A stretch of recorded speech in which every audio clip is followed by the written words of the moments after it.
मेरा लोगों से अपील है, लोगों से बात है, उसके आसपास रहती है।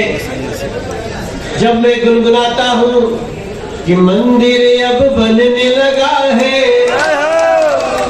भगवा रंग चढ़ने लगा है, मंदिर जब बन जाएगा सोच नजारा क्या होगा। देश हमारा, हमारा देश हमारा, सोचिएगा भैया दीदी, देश हमारा क्या होगा।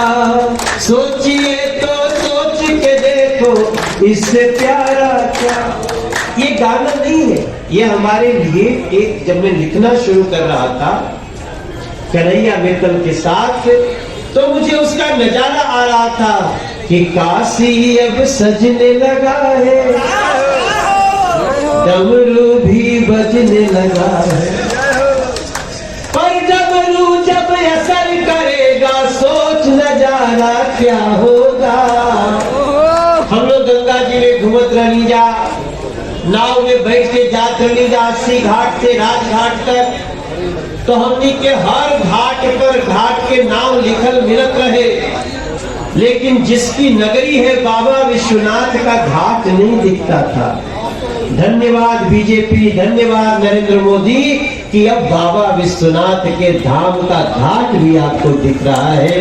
नाव से जाएंगे तो जमीन नदी से ही दिखाई देगा।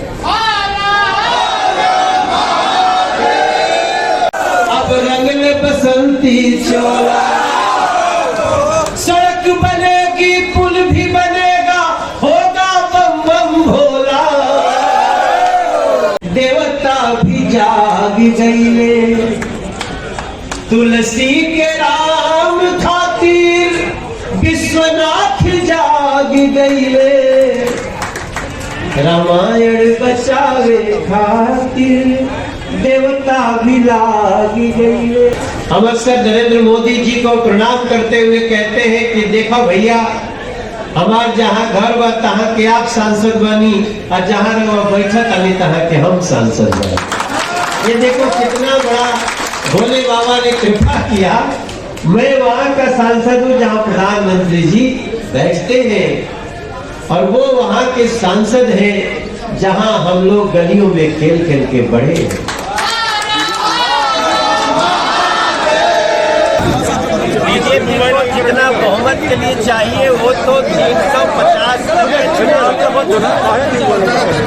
हमारे लिए पहला चरण थोड़ा तनाव भरा था, लेकिन हम पहले चरण में भी जैसे ही समाजवादी पार्टी ने दंगाइयों को टिकट दिया, ऐसे ही समाजवादी पार्टी ने कैराना में पलायन करने वालों को अपना नेता बनाया।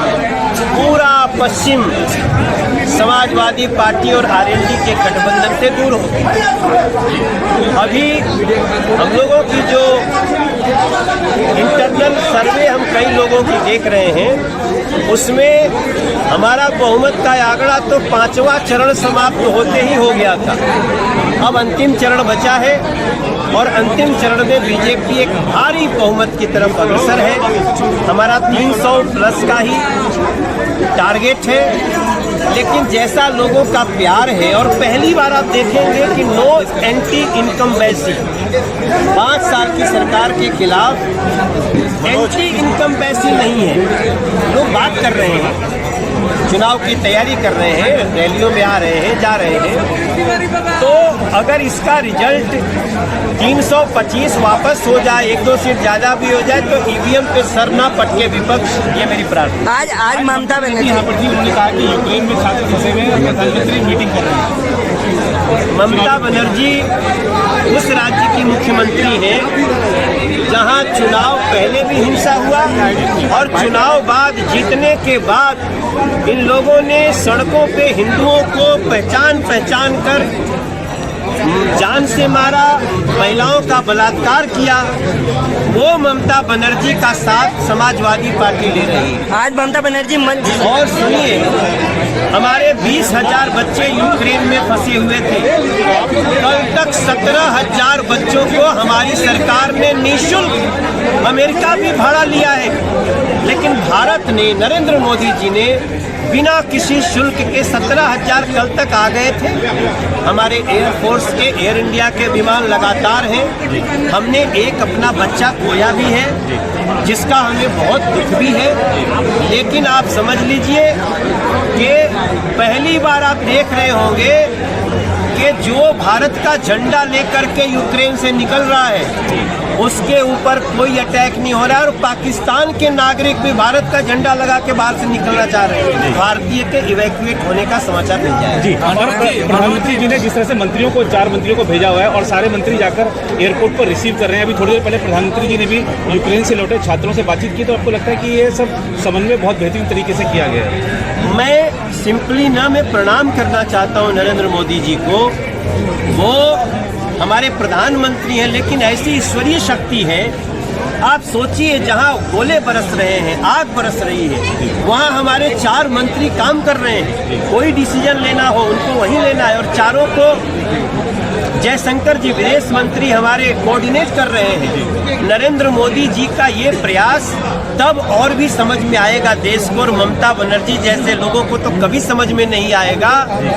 उनको समझ में आएगा तब जब पता चलेगा कि अमेरिका अपने बच्चों को किराया लेके वापस लाया है, भारत अपने किराए से वापस लाया। आज सभी बड़े पार्टी के चेहरे बनारस में रैलियां कर रहे हैं, जनसभाएं कर रहे हैं, और ममता ने मन से कह दिया कि यूपी में खेला हो गए।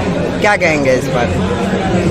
खेला का मतलब होता है हिंदू माँ बहनों का बलात्कार, जो उन्होंने पश्चिम बंगाल में किया। अगर उन्होंने ऐसा बोला है तो निश्चित रूप से अखिलेश यादव के सह पे बोला होगा और यूपी इसका जवाब देगा। अखिलेश यादव ये भी कह रहे हैं कि जब हम सत्ता में आ जाएंगे तो जहाँ जहाँ बुलडोजर चला वहाँ जांच कराएंगे। जो कि बुलडोजर तो माफिया बदमाशों पे चलता है, तो माफिया बदमाश तो उनके कनेक्शन में है, तो जांच क्या कराएंगे? उनको बरी कर देंगे और वो बुलडोजर उन्हीं माफियाओं को दे देंगे कि लोग जनता पे चलवाओ। मनोज जी, ममता, अखिलेश जी का चेहरा खाली ध्यान से आजकल देख लीजिए। हम परसों दिन उनको नमस्ते दिए। और उत्तर प्रदेश अपने भाग्य को सजाएगा, कमल का बटन दबाएगा, अपने एनडीए के लोगों को जिताएगा। अब अखिलेश जी धमकी देना हो दे, अखिलेश जी पुलिसकर्मियों को धमकी दे, अब अखिलेश जी जनता को धमकी दे। अब जनता ने दोबारा बुलडोजर बाबा को चुन लिया। जी, आप दिल्ली से इसलिए एक सवाल है कि अरविंद केजरीवाल की पार्टी भी यहाँ चुनाव लड़ रही है। केजरीवाल गारंटी पत्र लेकर आ गई है, उसमें तमाम फ्री के वादे किए गए हैं। आज देश का सबसे गंदा शहर दिल्ली, सबसे पोल्यूटेड शहर दिल्ली, सबसे ज्यादा कर्ज में कोई संस्थान है तो जल बोर्ड दिल्ली में। तो इसका गारंटी अपने हाथों काम ही नहीं कर रहा है, तो दूसरे जगह क्या काम करेगा? वो तो खैर उत्तर प्रदेश में तो छोड़िए, वो पंजाब में भी जहाँ पे उनको बड़ी आशा थी, वहाँ भी पंजाब की जनता ने इनको चोट दे दी।